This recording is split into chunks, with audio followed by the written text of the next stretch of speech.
you may have noticed a gaping hole in the old bookshelf behind me, and that's because I need to talk about all those books that I bought in the month of August.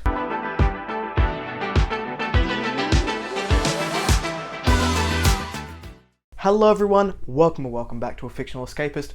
My name is Kris, and today's video is the August book haul. Now, I don't think I did too badly in the month of August in terms of overspending, considering I had a birthday in here. I did, however, purchase a lot of books.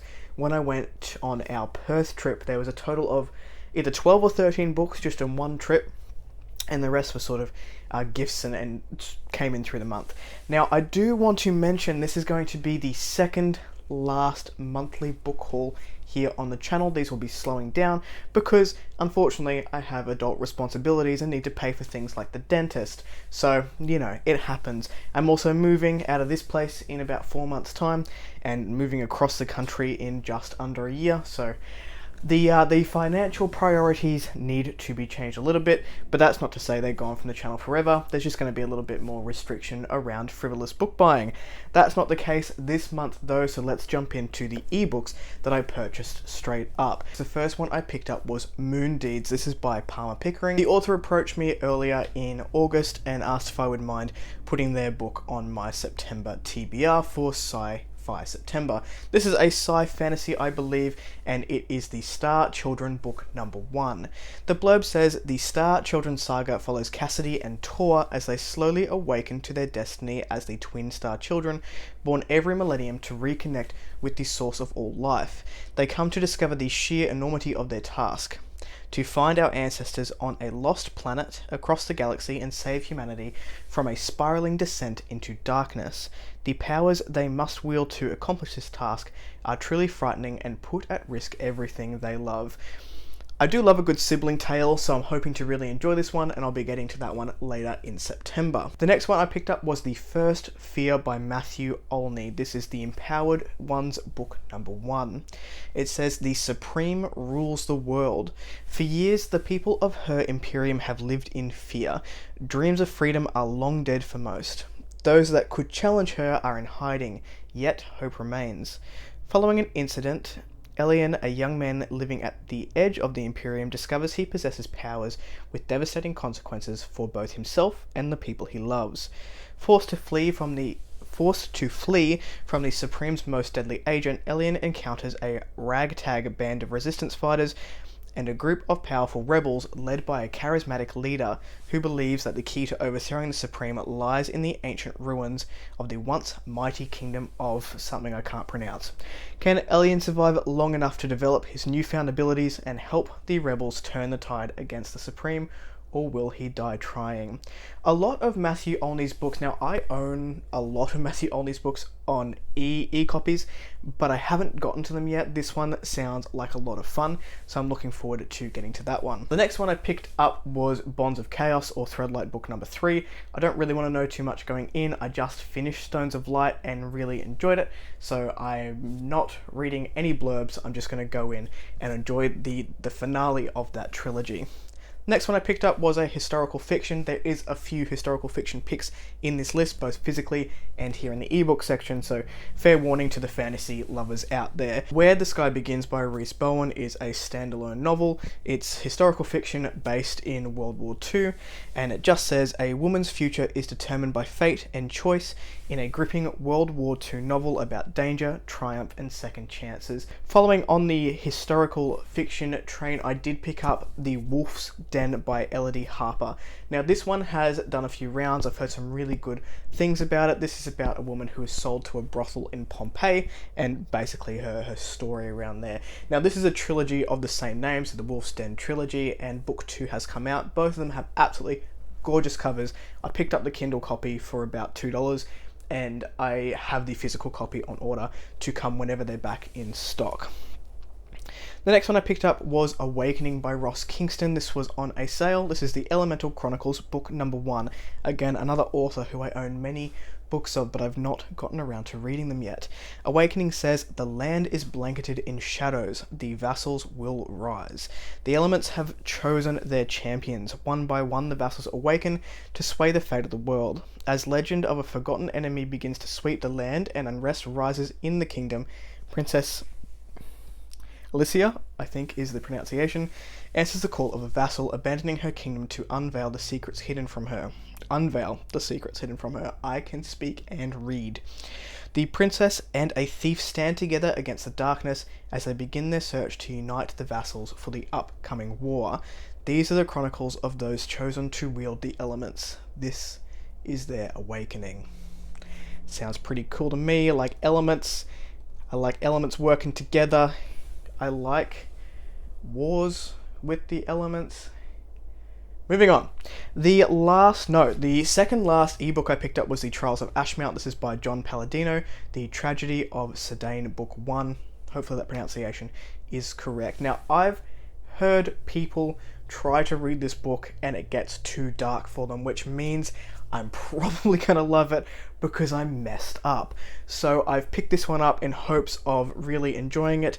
It says, Sedaine is destined to collapse. Across a world rife with blood, betrayal, and brutality, 5 people wade through unexpected tragedies. An egotistical student, a fleeing refugee, a nomadic warrior, a fallen noble, and a criminal in hiding navigate the sinister dealings of politicians, 2 sudden wars, and nefarious lies that surface at Ashmount, a university dedicated to teaching the 5 branches of magic. Survival means adapting or dying. Sounds great. Sounds marvellous, and I can't wait to get to that one. Pick that one up on a sale as well. The last ebook I got was book 2 of the Song of Camaria by T.A. Bruno. This is On the Winds of Quasars. No, I lied to you again. I have another ebook / audiobook. On the Wind of Quasars, like I said, is book 2 of the Song of Camaria. I was surprised at how much I liked In the Orbit of Sirens. So I do want to continue on with this one. I do not want to know what happens in book 2. I just want to jump in. So I don't have a blurb for that one. I'm sorry, but you can look it up if you so choose. The actual last ebook / audiobook that I purchased, because I did get this on both, is The Wandering Inn Volume 1. The Wandering Inn is a literary RPG. I believe it's fairly casual, and it follows this person who owns an inn as they go and do questy things. Each of these volumes is over 1,000 pages, so there's a lot of content. I believe Volume 7 just got released. I'm hoping to listen to a lot of this on the drive to Perth from Queensland. Rachel and I are driving there, and it's going to take around 6 days if we're driving responsibly for 8 to 10 hours a day and stopping each night. So this is a series that I'm very, very interested in as a casual sort of literary RPG, and I will have a list sort of detailing a lot of the RPG books the literary RPG books that I would like to get to at some point coming out in October, and this is definitely fairly high on that list. The first set of books that I will talk about, and the one that I'm going to put back in the shelf so you can see it on the shelves after this, is I got my tax back, and I actually earned a return this year, which is nice. Normally I have to pay the government for HECS debt or university debt, and I got a return because of some of the COVID subsidies that we had. So it was lovely. I put most of it towards debts because that's the adult thing to do, but I said, you know what, I'm gonna splurge and get some books off an author website because shipping from the UK to Australia sucks. And I knew it was going to suck, but I really, really love this author and I love these books. So I picked up whatever has been released in the world of Linaria by L.L. Macrae. So we've got book 1, Marauder. I've read the updated version of this, but I just wanted the series in my hands. I will likely pick up the updated version or the second edition of both Marauder and Palom. So these covers are a little bit different to the next 2 books in the series, but I just wanted the whole series here. Book 3 is Amra. This is the one I've read most recently and really, really enjoyed it. Again, you've heard me talk about this world so many times. If you're not reading the world of Linaria, you are missing out. And book 4, which is the last one currently available, is Isa. And if I'm being completely honest, in terms of character development throughout the entire series so far, this is my favorite character. All of these books came with their own bookmarks, their own little character bookmarks, which I thought was a super cute touch. And I of course got the one that most people have heard about now, the Iron Crown. So this is the Dragon Spirit series book 1. I read the Citron Key earlier this year, and this one came with some little dragon pictures. Look how cute they are. There's a couple of them in here. This is my favorite one. The dragon on the books. It is very, very obvious that Lauren Macrae loves her dragons. So I'm going to put these back in the shelves before we continue on. The next set of books I got was Janny Wurts. I am planning on reading the Cycle of Fire trilogy next year as a buddy read, so I found these all at a used bookstore in Perth. So I've got the Cycle of Fire, they all happen to be there. I picked up the first 2 and then I went to the counter to pay and she said, oh, the third one has just come in, and I was like, it's a sign, I must buy them. So I bought them. So we've got book 1, which is Storm Warden, book 2, which is the Keeper of the Keys, and book 3, Shadowfane. And this will likely be a buddy read here on the channel early next year. And I also picked up a Janny Wurts standalone after reading To Ride Hell's Chasm and really enjoying it. I found That Way Lies Camelot, which I'm probably going to sneak in somewhere this year because it's not super long. So I'm adding to the Janny Wurts collection. Most of the rest of these are just single books from authors, except for these couple that I've got in front of me. So I have picked up a couple from Larry Correa this year, and these were on a sale. I don't know what this series is called, but I've got book 1 and 2. Book 1, The Son of the Black Sword, that's going to be glary in that light, and I also picked up The House of Assassins, and I'm just missing book 3 in this series. I do not know if I'm going to like Larry Correa's writing, but I own a lot of it. I'm very, very curious for the Monster Hunter series. So I have the first 2 in that one, and I've picked up those as well for relatively cheap. Rachel and I went to the Gold Coast a little while ago, and there happened to be a Lifeline Book Fest on, which is a big, I guess, haul of secondhand books, and you can go through and have a look. There wasn't a whole lot of SFF there, but I did manage to pick up an omnibus for Michael Crichton. This is Congo and the Terminal Man. Now, I've only read one of Crichton. I've only read Jurassic Park, but it was a 5-star read. I absolutely loved it, and from that I now trust that Michael Crichton is the kind of science fiction author that I'm really gonna gel with, and I just want to read a whole bunch more of his work. So I picked up that one. 2 I don't own, and in a handy omnibus edition, you can't complain with that. There's so many books to get through. I'm just going to quickly run through historical fiction. I know a lot of you here are fantasy fans more so than historical fiction fans. So I've got 4 historical fiction books I'm going to run through very quickly. The first one is The Ill-Made Knight. This is by Christian Cameron, otherwise known as Miles Cameron for the fantasy and sci-fi fans of this person's works. This is the Chivalry series. There are currently 5 books or 4 books. I think it's 5 books that are out in a 6-book series, and I've just ordered books 2 and 3. This is a historical fiction series which I am looking forward to reading at some point in the future, maybe in 2023. I'm not 100% sure. The next one I picked up in the airport coming back to Brisbane was Con Eagledon's Lion. This is the first book that I own of this particular author, and I know that he's just written so many. I'm very interested in the one about Genghis Khan, but I've picked this one up. Very popular historical fiction author. Looking forward to getting to it at some point. I just wanted to expand my collection of historical fiction a little bit, and I was seeing this everywhere in Perth, and I had refrained, and then I got to the airport, and I was like, you know what? It's going to happen. I'm going to pick it up. It's here. It's fate. So I grabbed that one as well. I then have Lancelot by Giles Christian.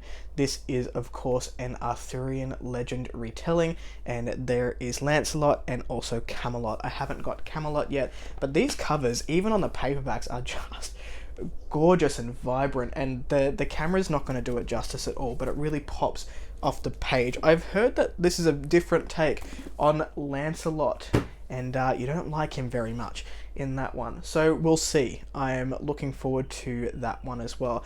And the last one I picked up, thanks Theo over at Rekindled Reader, has convinced me to pick up The Name of the Rose.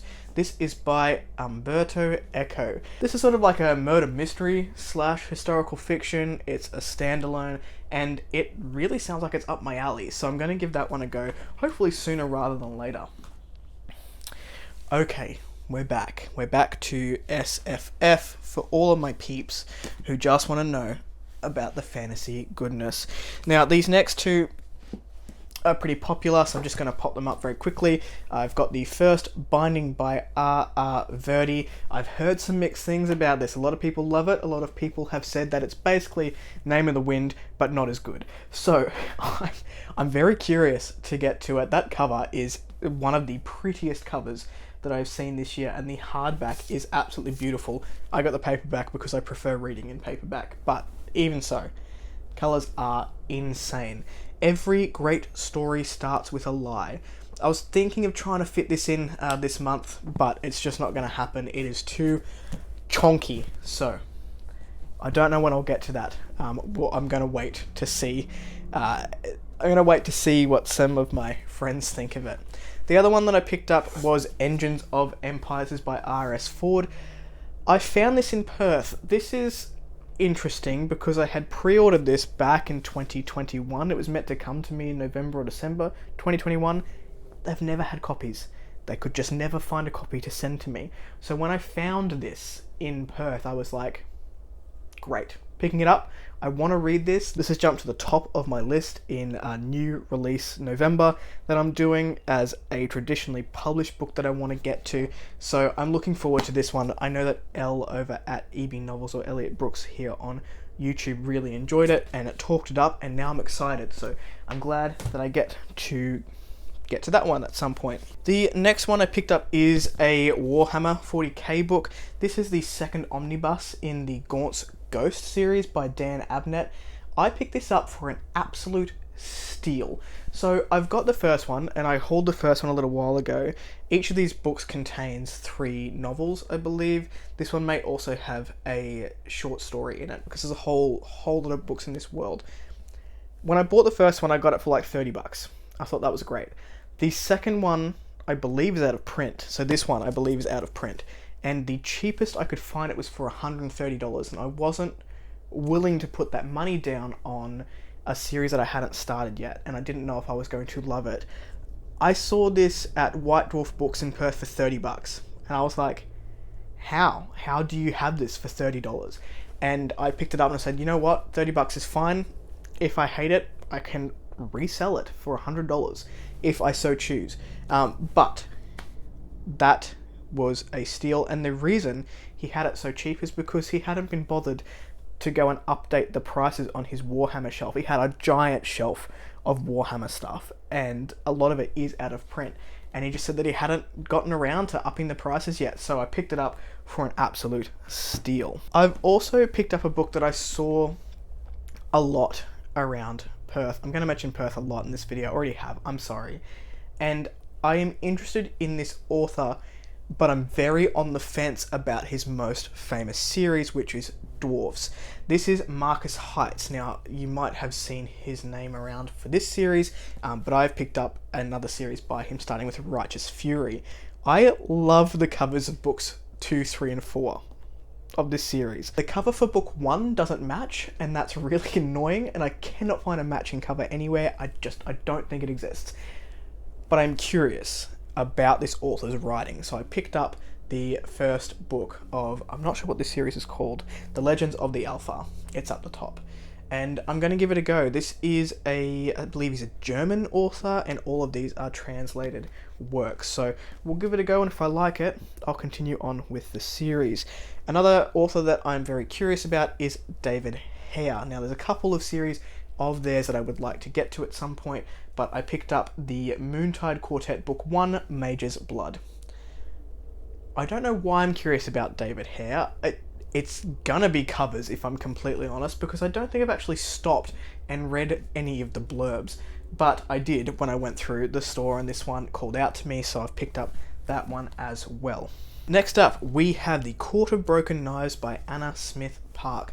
This is a series that I've seen read over on Bookstagram. EJ Doble, who wrote Fangs of War. I've seen Bookstagram, I'll link both of their Instagrams down below if you're interested, has read the series and quite enjoyed it. It does sound like it's sort of a fast-paced, action-heavy fantasy series that is up my alley. A little bit dark, so we'll give it a go at some point. I really, really like these covers. I'm a sucker for a white background and a pop of colour, so that was beautiful. Another one I'm curious about is the Chronicles of the Bitch Queen. What a series name! And I've seen these everywhere, and I've seen these popping up this year, and I was super curious, and I was just waiting till this first one was on sale because it wasn't available in Australia for a little while. All the bookstores had sold out of book one, and it just happened to be out while I was out and about, so I picked that one up as well. We are getting to the end of the list, I promise you. Not a whole lot of self-pub authors in this list this time around, but I have picked up Flesh Eater by Travis Riddle.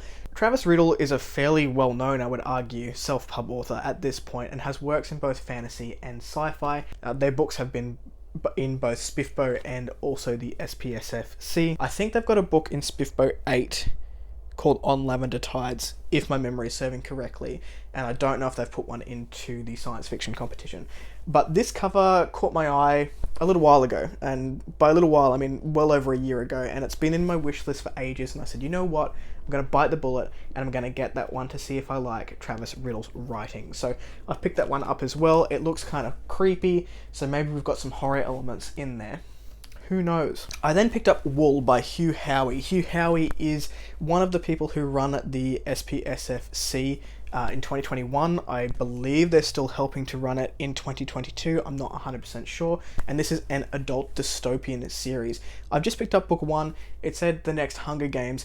I didn't love the Hunger Games, but I am curious about adult dystopia because I don't mind young adult dystopian novels. So we'll give that one a go, and if I like it, I will continue on with the series. Moving right along, everyone's heard of this series, but I've picked up book one. This is Peter McLean's Priest of Bones. I believe book 4 has recently been released. This is a series that I would like to get to in 2023. They're all fairly short, under 350 pages, and I've heard some really good things about it, so looking forward to getting to that one at some time in the future. I then picked up Pandora's Star. This is by Peter F. Hamilton. This is book 1 in a duology, I believe. I cannot remember for the life of me what the second book is. Here it is, Judas Unchained. So this is a sci-fi duology. I have been told that you need to leave your perception of reality at the door. You are going to be confused by some of the sci-fi jargon, but it's a really entertaining space opera. And I'm enjoying Sci-Fi September much more than I thought I would. So I'm looking forward to getting to some more sci-fi, and this happens to be one of my friend's favourites, so we're going to read it together. The next one is odd, and it's purely because I am morbidly curious as to what's inside these pages, because the quote on the front is from George R. Martin, and it says, it's like a cross between Jurassic Park and Game of Thrones. And on the back, before I even show you the cover, I would like to read you endorsement by one Cherie Priest. I don't know who that is, but the endorsement says, politics and panache, style and sex, and more terrible lizards than you can shake a saber at. It's a rich and sprawling read that hooks you from the first page and keeps you guessing, gasping and cheering all the way to the last. And this is the Dinosaur Lords, book 1 by Victor Millan. There are people writing dinosaurs on there. It's a fantasy novel, it's shelved in fantasy, and there's a knight on a raptor or something, and I have to know. The last one that I got is an author that is one of my friends on Bookstagram's favourite author, and she's been telling me to read this person for a while, and that is Robert Jackson Bennett's Foundaryside.